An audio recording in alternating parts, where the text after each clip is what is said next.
কলকাতা বিশ্ববিদ্যালয়ের semester 3 set 2 এর question করছি। প্রথম কোশ্চেনটা বলেছি এনবিএস দিলে কী হবে। এনবিএস কী করে, ডবল বন্ডের পাশের কার্বন মানে এই আলফা কার্বনে একটা হাইড্রোজেনের জায়গায় একটা ব্রোমিন নিয়ে চলে আসে, তার মানে এইটা হবে তোমার কাছে প্রোডাক্ট।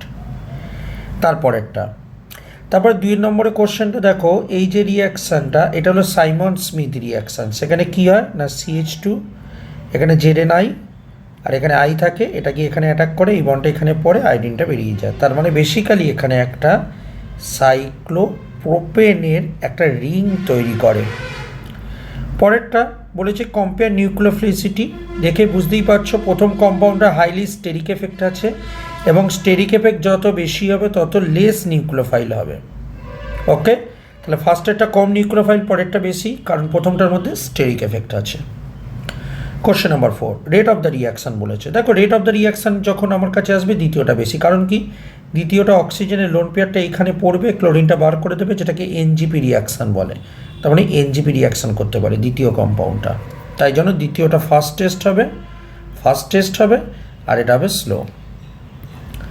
তারপরে কোশ্চেনটা, তারপরটা কী হবে, রিয়াকশানের নাম কি, তারপর রিয়াকশানের নাম হলো মার্কুরেশন ডিমার্কুরেশন রিয়াকশান। কী হয়, যেখানে স্টেরিক এফেক্ট কার্বন থাকে সেখানে ওইচ গ্রুপ আসে, অর্থাৎ এই কার্বনটা মাঝখানে কার্বনটা ওইচ আসবে। তারপরে কোশ্চেনটা 2,4,6 টাইনাইট্রোফেনল কেন ফার্স্ট টেস্ট রিয়াকশান করে, তার কারণ হলো এই 2,4,6 টাইনাইট্রোফেনলের, এটা হলো 2,4,6 টাইনাইট্রোফেনল। খেয়াল করে দেখো, এ যদি একটা H+ লস করে, তাহলে দেখতে কেমন হচ্ছে, H+ লস করলে এটা O- NO2, দুটো অর্থ পজিশন NO2, একটা প্যারা পজিশন NO2, রাইট। যদি H+ লস করে, H+ বার করেছে, তখন এই মাইনাস চার্জটা রেজোন্যান্স করবে ENO2-র মধ্যে, মানে 2,4,6 টাইনাইট্রোফেনল হাইলি অ্যাসিডিক, কারণ H+ লস করার পর যে কনজুগেটেড বেসটা হচ্ছে সেই কনজুগেটেড বেসটা রেজোন্যান্স করে স্টেবল হয়, তাই জন্য highly acidic. Are highly acidic হওয়ার জন্যই একটা উইক বেস যেমন সোডিয়াম বাইকার্বনেটের সঙ্গে ফার্স্টেস্ট রিয়াকশান করে। কোশ্চেন নাম্বার 7, এই স্ট্রাকচারটার ইনল ফর্মটা কেন স্টেবল, তার কারণ একটা হাইড্রোজেন পড়ে যদি ইনল তৈরি করে, খেয়াল করে দেখো, যদি এটা ইনল তৈরি হয় তাহলে এই ইনল ফর্মটা অক্সিজেনের সঙ্গে একটা হাইড্রোজেন বন্ডিং তৈরি করছে, যেহেতু হাইড্রোজেন বন্ডিং তৈরি করছে তাই ইনল ফর্মটা কী হবে, বেশি স্টেবল। কোশ্চেন নাম্বার 8, সোডিয়াম আর লিকুইড অ্যামোনিয়া দিলে কী হবে, এটা বার্চ রিডাকশান, অপোজিট পজিশনে দুটো ডবল বন্ড আসবে আর উপরটা COOH হয়। ওকে, তারপরেরটা ভিলসম্যান হ্যাগ রিয়াকশান, এই দুটো রিয়াকশান করে চলে যাবে, এইটা ইলেকট্রোফাইল হবে, তার মানে এই যে গ্রুপটা রয়েছে এটা এর অর্থ পজিশনে আসবে এবং এই গ্রুপটা আবার এর কোথায় আসতে পারে, প্যারা পজিশনে আসতে পারে, রাইট। পরে কোশ্চেন, H3PO2 দিলে কী হবে, একটু H+ নেবে, H+ নিয়ে কী হবে, অক্সিজেনের লোন পেয়ারটা দিয়ে H+টাকে নিল, তাহলে দেখতে কেমন হয় রে, দেখ CH3CH ডাবল বন্ড ও হাইড্রোজেনটাকে নিল, অক্সিজেনের মাথায় প্লাস, নেক্সট হবে এই বন্ডটা উপর দিকে উঠবে, তাহলে দেখতে হবে CH3CH এটা হলো প্লাস আর এটা উপরে উঠে গেছে, তার মানে OH, এবার বেঞ্জিন গিয়ে এই প্লাসের সঙ্গে জোড়া লাগবে, তার মানে অ্যান্সারটা হবে এখানে কি আসবে, এখানে CH3 এবং তার সঙ্গে কী আছে OH, ঠিক আছে।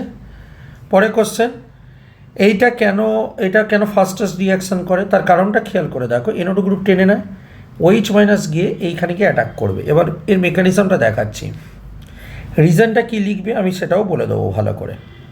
তো দেখো, এটা ক্লোরিন, এটা NO2, OH- গিয়ে অ্যাটাক করলে, এই বন্ডটা এখানে পড়লে, এটা উপরে উঠে গেল, তাহলে দেখতে কেমন হলো, এটা এখানে ক্লোরিন এখানে আর OH এখানে, এটা ডবল বন্ড 10, এটা O-, এইটা।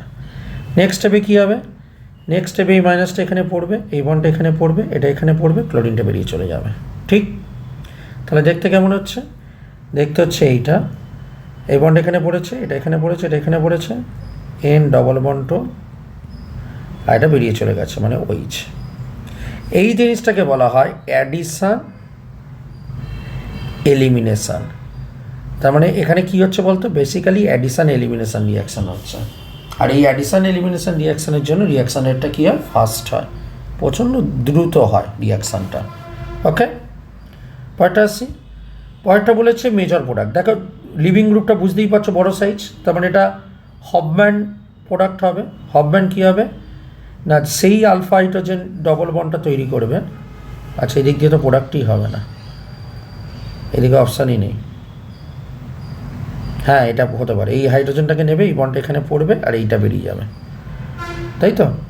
তাহলে CH3 CH2 CH double bond CH2। এই দিকটার আলফা হাইড্রোজেন দেখো দুটো হচ্ছে। আর একটা তোমার কাছে চান্স ছিল এখানে, অবশ্যই ছিল, এখানের হাইড্রোজেনটা পড়ে হতে পারত। সেটা হলে তখন কী হতো দেখতে, তখন এরম দেখতে হতো। তখন দেখো এগুলো হলো আলফা হাইড্রোজেন, আলফা হাইড্রোজেন তখন 6টা হতো। তো আলফা হাইড্রোজেন দুটো মানে কম হলে সেটা কী হবে, মেজর হবে, কারণ এটা হফম্যান হচ্ছে, লিভিং গ্রুপটা বড় বলে, তাই তো? এটা তখন হয়ে যাবে মাইনর। আর যে লিভিং গ্রুপটা ছোটো হতো ব্যাপারটা কিন্তু উল্টো হতো, জানো তো? তো এই ছিল তোমাদের সেট 2 এর কোশ্চেন। পরবর্তী ভিডিওতে আমরা সেট 3 কোশ্চেন ডিসকাস করব। ভালো করে প্র্যাকটিস করতে হবে, এমন ধরনের কোশ্চেন আমাদের ইউনিভার্সিটি লেভেলে প্রায় সময় আসে। ধন্যবাদ।